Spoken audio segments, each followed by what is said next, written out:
Paige, Morgan's been in an accident." Grant's voice trembled with fear as he clutched his phone. My heart sank as I turned away from the mirror, the shimmering wedding dress draping my body suddenly feeling like a cage. It was supposed to be the happiest day of our lives, a celebration of love and commitment. But in that moment, everything changed.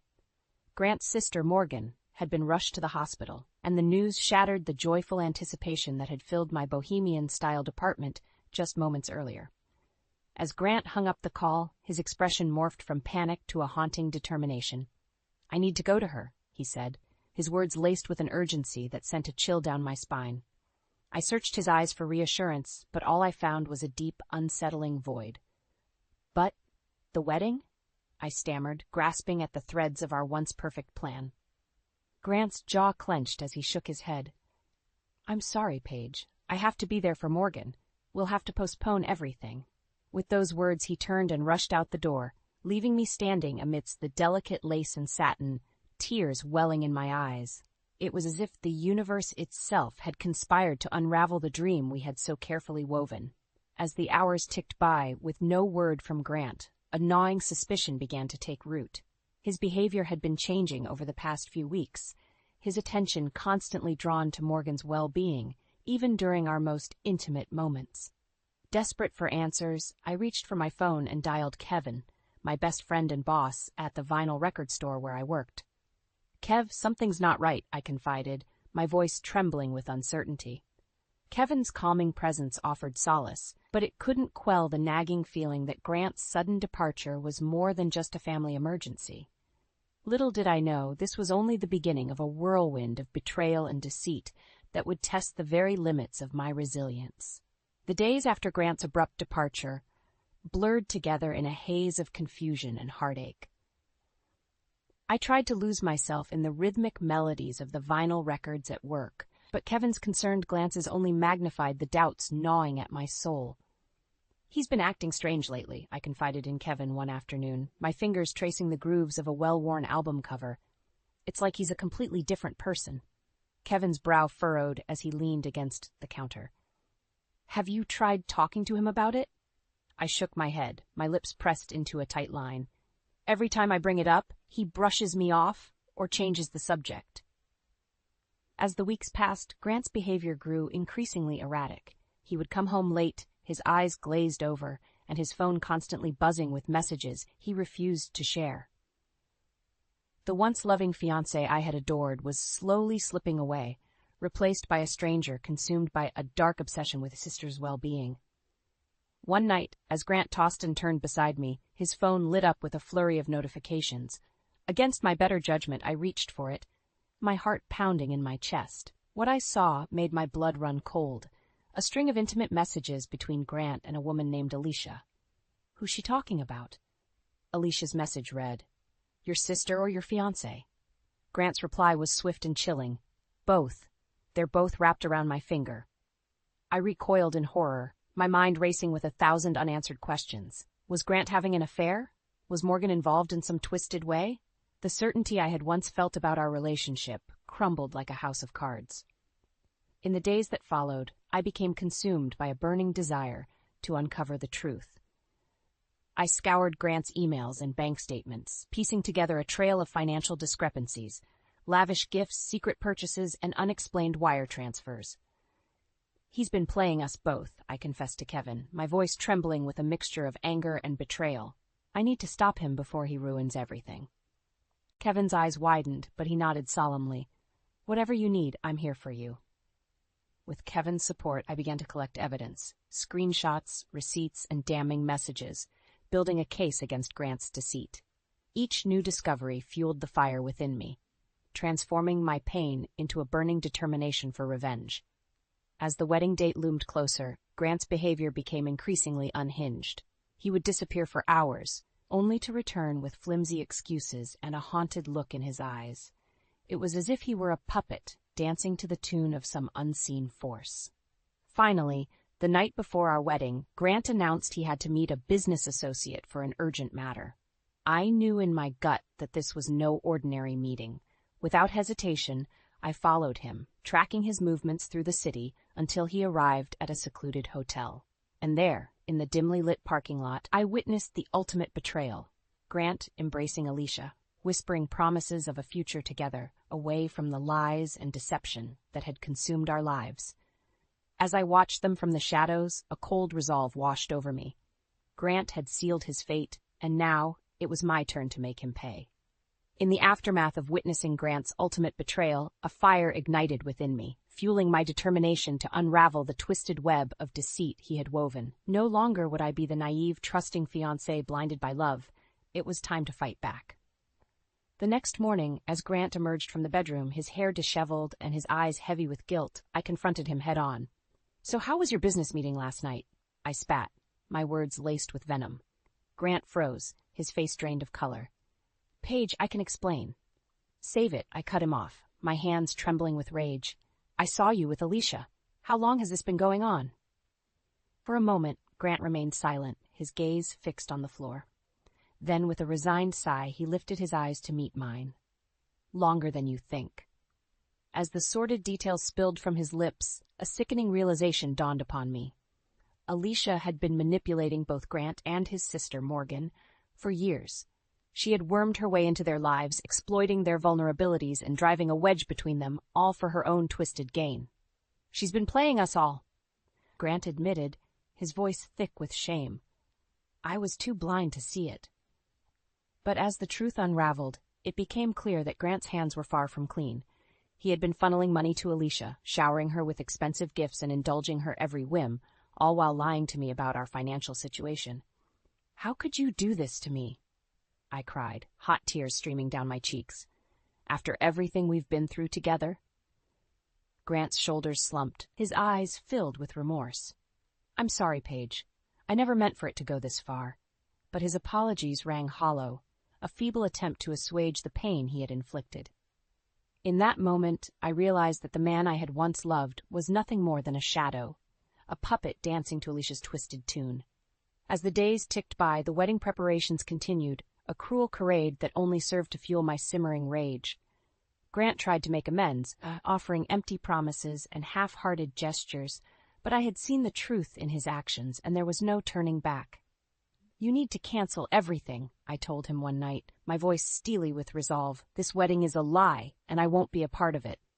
Grant's eyes widened, pleading with me to reconsider. "Paige, please, let's talk about this." But my mind was made up. "Do whatever you want, just cancel everything. It's over." As I uttered those words, a weight lifted from my shoulders, replaced by a burning determination to make Grant and Alicia pay for their betrayal. No longer would I be the victim. It was time to take control and enact my revenge. In the days leading up to the wedding, I meticulously gathered evidence, compiling a dossier of their misdeeds, financial records, incriminating messages, and even surveillance footage that captured their illicit encounters. With each new piece of damning proof, my resolve hardened, and a plan began to take shape. On the eve of what should have been our wedding day, I made a silent vow. Grant and Alicia would face the consequences of their actions, and I would be the one to deliver the ultimate payback. With Grant's confession and the revelations about Alicia's manipulative schemes, a fire ignited within me, a burning desire for justice that would not be extinguished until I exposed their betrayal and made them pay for their actions. I became a woman possessed, scouring every nook and cranny for evidence of their deceit. Bank statements, credit card bills, even Grant's hidden stash of burner phones. Nothing was off limits in my quest for the truth. And with each new discovery, the picture became clearer. Grant had been funneling money to Alicia for years, lavishing her with extravagant gifts and vacations, all while lying to me about our finances. The depth of his deception was staggering, and yet he had the audacity to beg for my forgiveness. "Paige, please, let me make it up to you," he pleaded one evening as I pored over a stack of incriminating receipts. "It was all Alicia's doing. She manipulated me." I scoffed, my fingers tightening around the damning evidence. "Save it, Grant. I'm done with your lies." His eyes widened, panic setting in as he realized the gravity of the situation. "What are you going to do?" A twisted smile crept across my lips. "Oh, you'll see." In the days that followed, I became a master of subterfuge, shadowing Grant's every move and documenting his clandestine meetings with Alicia. I captured them in their most intimate moments, their lips locked in passionate embraces, their bodies intertwined in a twisted dance of betrayal. And as the evidence mounted, a plan began to take shape, a grand scheme to expose their duplicity and bring their house of cards crashing down around them. "I have everything I need," I confided in Kevin one night, spreading the damning photographs and financial records across the counter of the vinyl store. "It's time to make my move." Kevin's eyes widened as he took in the sheer magnitude of Grant and Alicia's deception. "Paige, this is—" He trailed off, shaking his head in disbelief. "I know," I replied, my voice steely with resolve, "and they're going to pay for what they've done." As the days ticked down to what should have been our wedding, the tension mounted. Grant grew increasingly agitated, sensing that the noose was tightening around his neck. But still, he clung to the delusion that he could salvage our relationship, that his empty promises and hollow apologies would be enough to make me forget his transgressions. "Paige, I'm begging you," he pleaded one night, his eyes shining with unshed tears. "Don't do anything rash. Think about what you're risking." But his words fell on deaf ears. I had already made up my mind. There would be no turning back, no second chances. Grant and Alicia had sealed their fate, and now they would face the consequences of their actions. On the eve of our scheduled wedding day, I made the final preparations, gathering the evidence and steeling myself for the confrontation to come. As I looked in the mirror, the reflection staring back at me was one of a woman transformed, a woman who had endured the ultimate betrayal and emerged stronger, more determined than ever before. And as the sun rose on what should have been the happiest day of my life, I knew that this was no longer about love or commitment. This was about revenge, pure and simple, and Grant and Alicia were about to learn the true cost of their deceit. The day before our supposed wedding, the air was thick with tension. Grant tried his best to act nonchalant, but I could see the guilt etched on his face every time he looked at me. As I busied myself with last-minute preparations, he approached me hesitantly. "Paige, I have to meet with a business associate tonight," he said, avoiding my gaze. I fought back a bitter laugh. "A business associate, or is it Alicia?" Grant's eyes widened, and he opened his mouth to speak, but I held up a hand to silence him. "Save it, Grant. I'm done with your lies." I turned away, my anger simmering just beneath the surface. He reached out, his fingers grazing my arm. "Paige, please, it's not what you think." I jerked away from his touch, whirling around to face him. "Then what is it, Grant? Because from where I'm standing, it looks like you've been betraying me for months, maybe even years." His shoulders slumped, and he let out a defeated sigh. "You're right. I've made mistakes, terrible mistakes, but I swear I never meant to hurt you." "Well, you did," I spat, my eyes burning with unshed tears. "And now it's time to face the consequences." As he opened his mouth to protest, I held up a hand, silencing him once more. "Just go, Grant. Go meet your precious Alicia. But know this, whatever happens next, it's on you." With that, I turned on my heel and stormed out of the apartment, leaving him standing there, a pathetic shell of the man I once loved. As I stepped out into the crisp evening air, a newfound sense of determination washed over me. I knew what I had to do. I had to catch Grant and Alicia in the act, to expose their betrayal in the most public, humiliating way possible. With trembling hands, I pulled out my phone and called Kevin. "Kev, I need your help," I said, my voice barely above a whisper. There was a pause on the other end of the line, and then Kevin's familiar voice cut through the silence. "Anything, Paige. What do you need?" I took a deep breath, steeling myself for what was to come. "I'm going to follow Grant tonight. I need you to be ready with the evidence, everything we've collected." Kevin didn't hesitate. "I'm on it. Just say the word, and I'll be there." As I ended the call, a sense of calm settled over me. This was it. The moment I had been waiting for, the chance to make Grant and Alicia pay for their deceit. I tailed Grant from a safe distance, my heart pounding in my chest as he made his way to a secluded hotel on the outskirts of town. Sure enough, there she was, Alicia, waiting for him in the dimly lit parking lot, her arms outstretched in an embrace that made my stomach churn.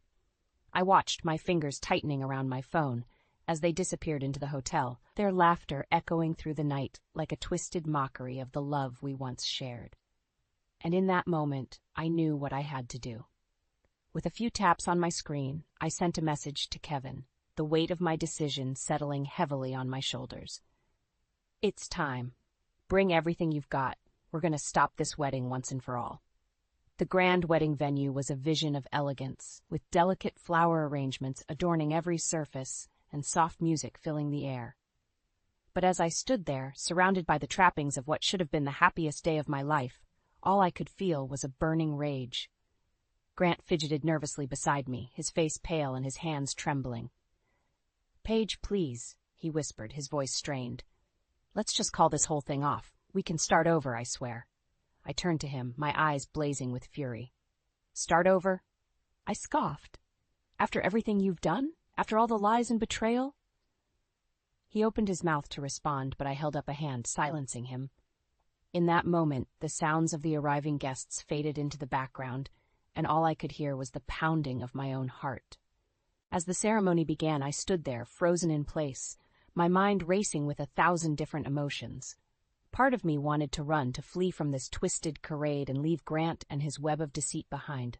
But a stronger force kept me rooted to the spot, the burning desire for justice, for vengeance. And then, as the officiant began to speak, I saw him, Kevin, slipping through the crowd like a silent guardian angel, a flash drive clutched in his hand. Our eyes met, and he gave a subtle nod, a silent confirmation that the moment had arrived. Without warning, I stepped forward, my voice cutting through the hushed silence like a knife. "Stop!" I shouted, drawing all eyes towards me. "This wedding can't go on." Grant's face drained of color as he turned to face me, his eyes wide with panic. "Paige, what are you doing?" But I didn't falter, my gaze fixed on the crowd before me. "This man," I declared, gesturing towards Grant, "has been lying to all of us. He's been carrying on an affair, betraying me in the worst possible way." A collective gasp rippled through the guests, and I could see the shock and disbelief etched on their faces. But I wasn't done yet. "Not only that," I continued, my voice rising with each word, "but he's been funneling money, our money, to his mistress. He's been living a double life, playing us all for fools." Grant's mouth opened and closed like a fish out of water, but no words came out. He was trapped, caught in the web of his own lies. "Don't believe me?" I turned to Kevin, who stepped forward, holding up the flash drive. "I have proof. Financial records, text messages, even surveillance footage of Grant and his mistress together." With a few clicks, the damning evidence began to play on the large screens flanking the altar, leaving no doubt as to the depth of Grant's betrayal. The room erupted into chaos, with guests shouting and hurling accusations at the man who was supposed to be my husband. But through it all, I stood tall, my chin raised defiantly, reveling in the sweet taste of revenge. Grant turned to me, his eyes pleading. "Paige, please, I can explain." But I cut him off with a cold, bitter laugh. "Explain? What's there to explain, Grant? You've been lying to me from the start. You never loved me. I was just a means to an end, another pawn in your twisted game." As the words left my lips, I felt a weight lift from my shoulders, a burden I had been carrying for far too long. In that moment, I was free, free from the shackles of Grant's deceit, free to reclaim my life and my dignity.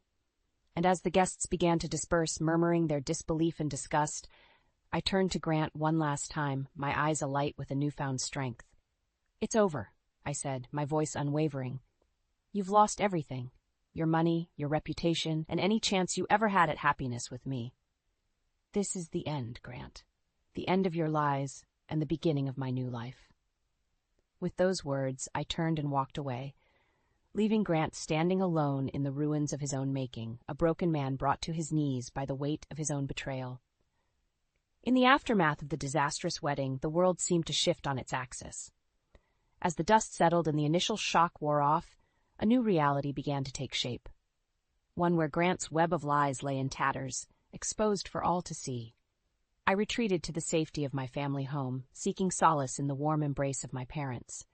Their eyes shone with a mixture of pride and sorrow as they held me close, whispering words of comfort and reassurance. "You did the right thing, sweetheart," my father murmured, his voice thick with emotion. "That snake got what was coming to him." My mother nodded, her hand gently stroking my hair. "We're here for you, Paige. Always."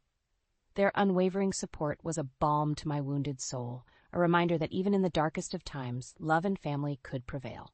As the days passed, the fallout from the wedding disaster continued to ripple through our lives. Grant's parents, once so proud and aloof, were forced to confront the harsh reality of their son's betrayal.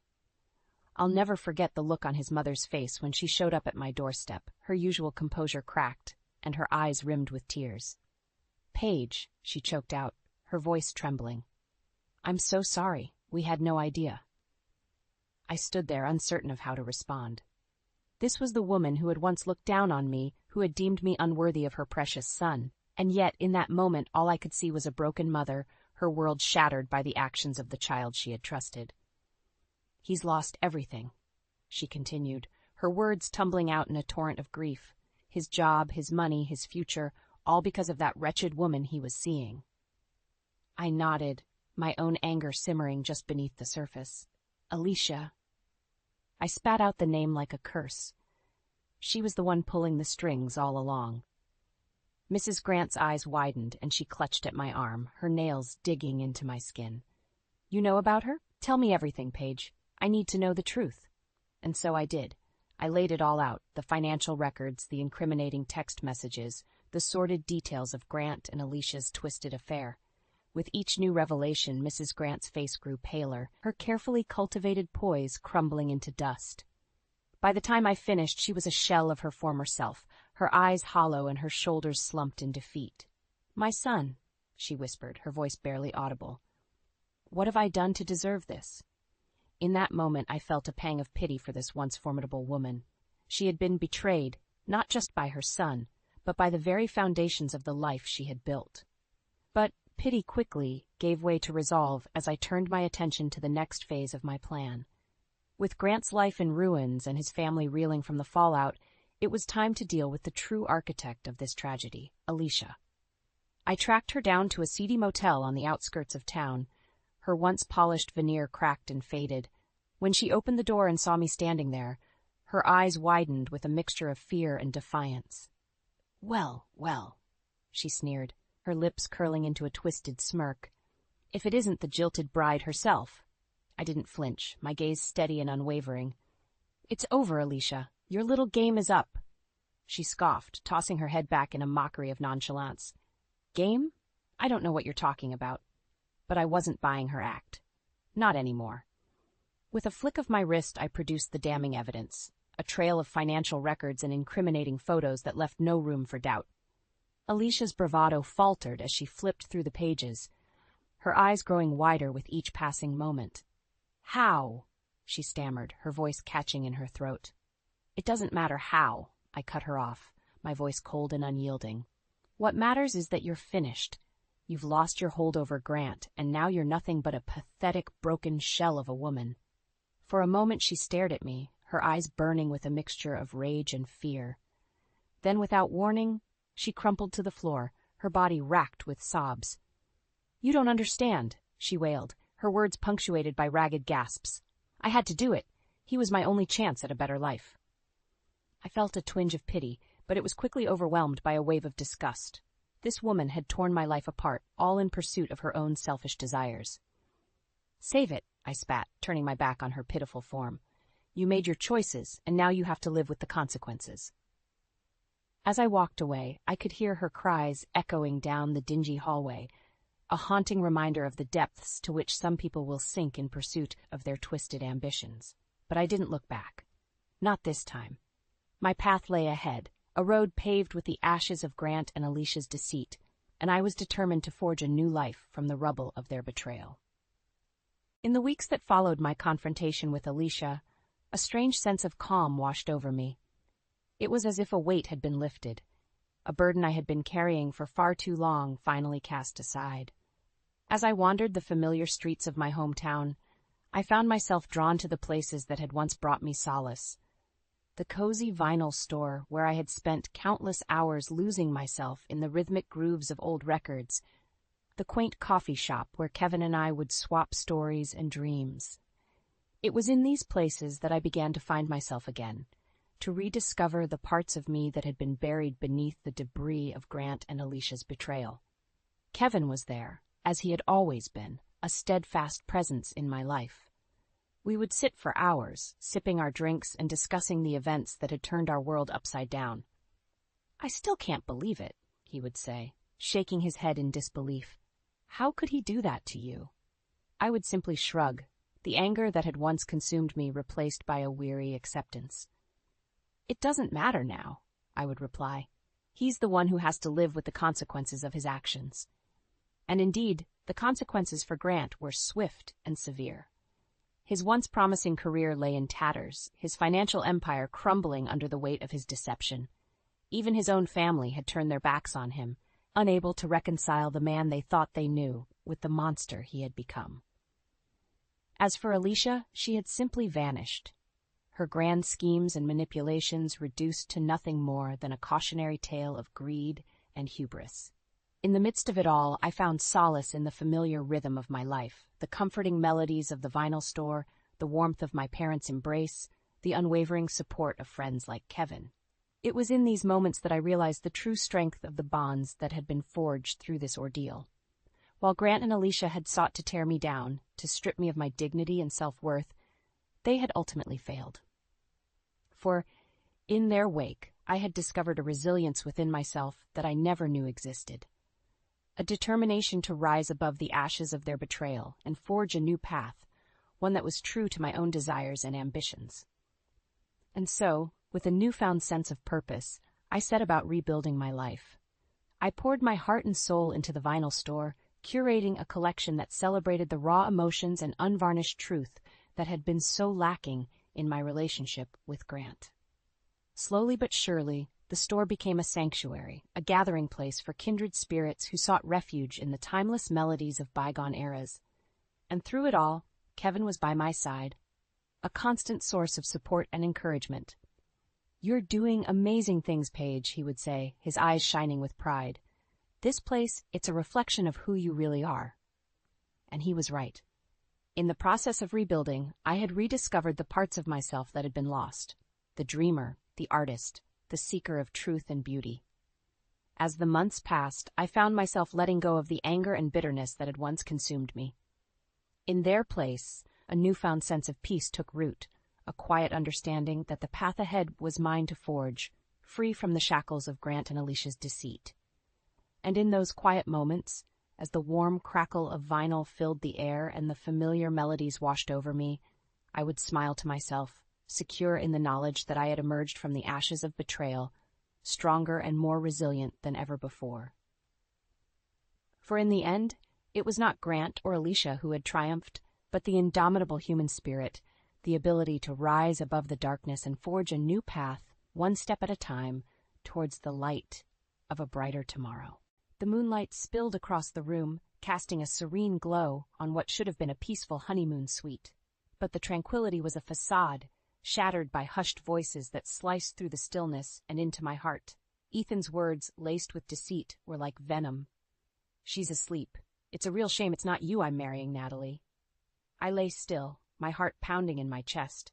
I was supposed to be sleeping, lost in dreams of our new life together. Instead, I was a silent spectator to my own betrayal. The cold realization settled in: my sister Natalie and my husband Ethan were plotting against me. On our honeymoon. "Ethan, you're wicked." Natalie's voice was soft coo, a stark contrast to the storm raging inside me. "But what if Lauren finds out?" "She won't. I've made sure of that." Ethan's confidence was chilling. Tears threatened to escape, but I willed them back. I couldn't reveal my awareness. Not yet. I needed to know more, to understand the depth of their treachery.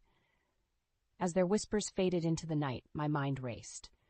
The memories of our wedding day, once vibrant and joyful, now twisted into a cruel joke. Natalie, always in the shadows, waiting to snatch what was mine. And Ethan, the man I had loved and trusted, the architect of my heartbreak. I remembered the white dress Natalie wore at the wedding, how it stood out, a deliberate choice to upstage me. Ethan's compliment to her then made sense now, a signal of their hidden alliance. The pieces of the puzzle were falling into place, painting a picture of deceit I couldn't ignore. When dawn broke, I rose from the bed, a plan forming in my mind. I was Lauren Harper, and if they thought they could play me for a fool, they were sorely mistaken. I was going to fight back, not just for my pride, but for every moment they had stolen from me. I slipped out of the room, my steps silent but determined. The cool morning air was a balm to my seething anger. I needed evidence, undeniable proof of their betrayal. It was the only way to ensure they couldn't wriggle out of their web of lies. Returning to the room, I found Ethan and Natalie in a seemingly innocent breakfast conversation, but the undercurrent of their secret was palpable. I joined them, my facade of ignorance perfectly in place. "How did you sleep, Lauren?" Ethan asked, his voice a sickening blend of concern and deceit. "Like a baby," I lied, my voice steady. "I feel completely refreshed." Natalie smiled, but her eyes couldn't mask the guilt. "That's great.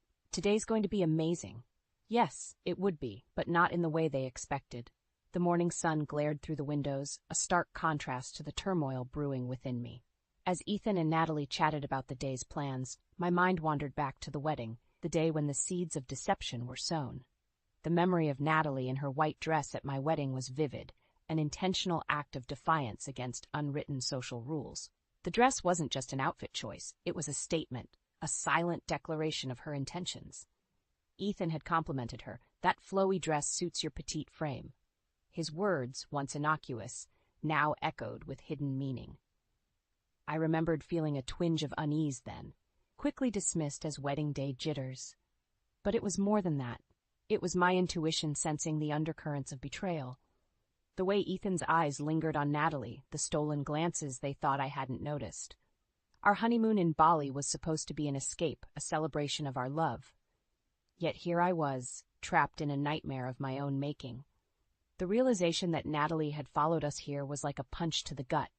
How could she? How could they? I excused myself from breakfast under the pretext of needing fresh air.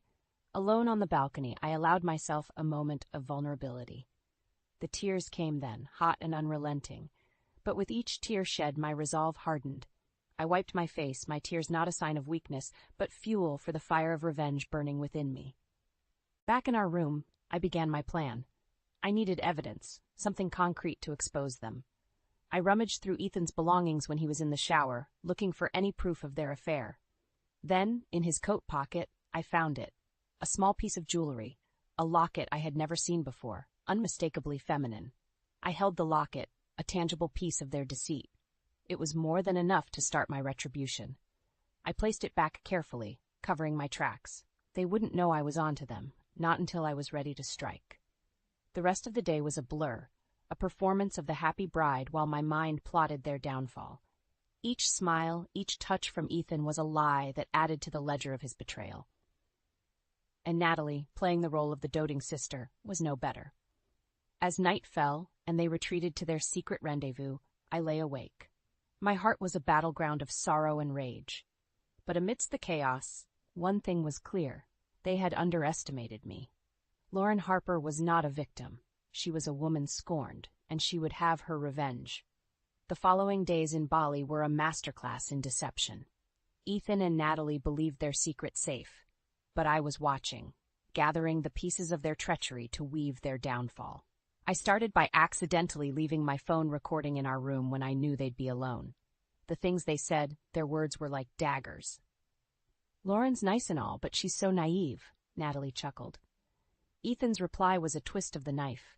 "That's what makes this easy. She trusts us completely." Hearing my sister and husband mock my trust was a searing pain, a betrayal that transcended heartbreak. But it fueled my resolve. This recording was the evidence I needed, but I wanted more. I wanted them to feel a fraction of the pain they caused me. One evening, as we strolled along the beach, I brought up our wedding. "Ethan, didn't Natalie look stunning in that white dress? Almost like a bride herself," I said, my voice laced with feigned innocence. Ethan stuttered, his facade cracking. "Well, yeah, it was a nice dress." Natalie shot him a look, a silent warning. "Oh, it was just a dress, Lauren. You were the star, of course." Their discomfort was palpable, a small victory in my silent war. But my greatest move came the night before we were to leave Bali. I had convinced them to have a farewell dinner, a toast to our wonderful honeymoon. Little did they know, I had arranged for a private investigator to take photos of their secret meetings. As we raised our glasses, I smiled, the predator, not the prey. "To new beginnings," I toasted, my words heavy with unspoken meaning. To new beginnings, they echoed, unaware of the storm on the horizon. That night, as I lay in bed, I thought of the life I had envisioned with Ethan, of the future we were supposed to have. But that life was a lie, one I was no longer willing to live. Tomorrow, I would leave Bali, but I wouldn't be leaving alone. I would be taking their secrets, their lies, and turning them into weapons of my own. The journey back from Bali was a silent one. Ethan and Natalie chatted idly, unaware of the storm brewing within me. As we landed, I felt a sense of liberation, the chains of their deceit no longer holding me. At home, I acted quickly. I contacted a lawyer, presenting the evidence I had gathered. The recordings, the locket, and the photos from the investigator painted a clear picture of Ethan and Natalie's affair. My lawyer, a stern-faced woman with a sharp mind, was appalled. "We'll make sure they get what they deserve, Lauren." That evening, as Ethan returned from work, I greeted him with a smile, masking the turmoil inside. "How was your day, dear?" I asked, my voice dripping with feigned sweetness. "It was good, busy as usual," he replied, oblivious to the undercurrents. Natalie, who had come over for dinner, added, "You must be exhausted, Ethan. Let me get you a drink." Watching them, a sense of disgust washed over me. How could they be so callous, so cruel? Dinner was a charade. Ethan and Natalie played their parts well, but I could see the cracks in their armor. Every smile, every touch between them was a confession of their guilt. "Lauren, this dish is amazing," Ethan complimented, his words hollow. I smiled, my heart hardening. "I'm glad you like it. I wanted to make something special tonight." As the night wore on, I excused myself, citing tiredness. Alone in my room, I finalized my plans. Tomorrow, I would confront them, expose their lies for all to see. I had arranged for our families to meet under the guise of a belated wedding celebration. It would be the perfect stage for my revelation. The next morning, as we gathered at the venue, the tension was palpable. Ethan and Natalie were nervous, their smiles strained. Our families chatted, unaware of the drama about to unfold. I stood, glass in hand, commanding the room's attention. "I'd like to propose a toast," I began, my voice steady. "To truth and honesty, the foundation of any relationship." Ethan's eyes widened, a flicker of fear passing through them. Natalie's hand trembled ever so slightly. "To truth and honesty," the room echoed, raising their glasses. The moment had come. "I have something to share," I announced, my voice ringing clear. "Something about Ethan and Natalie." The room fell silent, all eyes on me. This was it, the moment of reckoning. The moment when the mask of deceit would fall, and their true faces would be revealed for all to see. The air in the room was thick with anticipation as I faced our families and the two people who had betrayed me the most. Ethan and Natalie looked like deer caught in headlights, their facades crumbling under the weight of impending exposure. "I've discovered something unsettling," I began, my voice unwavering. "Ethan and Natalie have been having an affair, since before our wedding." Gasps filled the room. Ethan's face drained of color, while Natalie's eyes darted around, looking for an escape that didn't exist. "This can't be true," Ethan stammered, his voice betraying him. Natalie chimed in, her tone desperate. "Lauren, you're mistaken. This is crazy." I held up my phone, playing the recording of their conversation in Bali. Their own words filled the room, irrefutable proof of their deceit. "You're lying." Ethan's facade broke, anger replacing the fear. "You invaded our privacy." "Our privacy?" I echoed, my voice laced with scorn. "The privacy to betray me, your wife?" Natalie's eyes were filled with tears, but they sparked no sympathy in me. "Lauren, please, I never meant for this to happen. It just..." "Just what, Natalie? Just happened to fall in love with my husband?" My voice was icy, cutting through her excuses. Ethan turned to our families, pleading, "This isn't what it looks like. Lauren's just upset." My father stood up, his expression a mix of anger and disappointment. "Ethan, how could you do this to our daughter? And Natalie, you're her sister!" The room erupted into chaos, with family members voicing their shock and disgust. Amidst the turmoil, I remained calm, the eye of the storm. This was the retribution I had sought, the exposure of their true selves. Ethan's mother approached me, her eyes filled with sadness. "Lauren, I am so sorry. We never knew Ethan could do something like this." Natalie was sobbing now, her image of the innocent sister shattered. "I'm sorry, Lauren. I never wanted to hurt you." Their apologies were empty, meaningless. The damage was done, the betrayal too deep. "I want to divorce Ethan," I stated firmly. And Natalie, consider our sisterhood over. As I walked out of the room, leaving behind the shattered pieces of what was once my life, I felt a surge of empowerment. They thought they could break me, but I emerged stronger, like the architect of their downfall. In the wake of the revelation, the fallout was immediate and severe. Ethan and Natalie found themselves isolated, their actions casting them adrift in a sea of judgment and scorn. I met Ethan one last time to finalize the divorce proceedings. He was a shadow of the confident man he once was, his eyes hollow with loss. "Lauren, can't we talk about this? I know I made a mistake, but—" "A mistake, Ethan?" I cut him off, my voice cold and unyielding.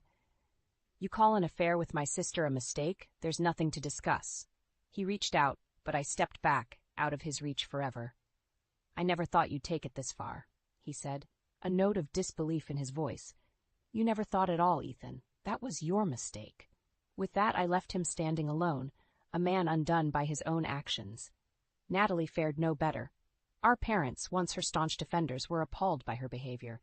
They cut her off, both financially and emotionally. She tried to reach out to me, her messages a mix of apologies and pleas for understanding. "Lauren, please, I'm your sister. We can fix this," she texted. Her words a desperate clawing for redemption. I replied with a single sentence that severed our bond for good.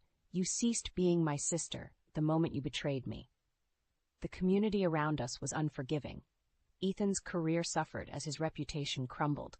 Natalie found herself ostracized, her social circle closing its doors to her. They were pariahs, their names synonymous with betrayal and deceit. In their downfall, I found a bitter satisfaction. They had underestimated me, thought they could use me as a pawn in their selfish game. But I turned the tables, exposing them for who they truly were. Yet, even in victory, there was a sense of loss. The end of my marriage, the severing of ties with my sister. These were wounds that would take time to heal. But I was determined to move forward, to rebuild my life on my own terms. As I watched Ethan and Natalie grapple with the consequences of their actions, a part of me took solace in the fact that justice, though harsh, had been served.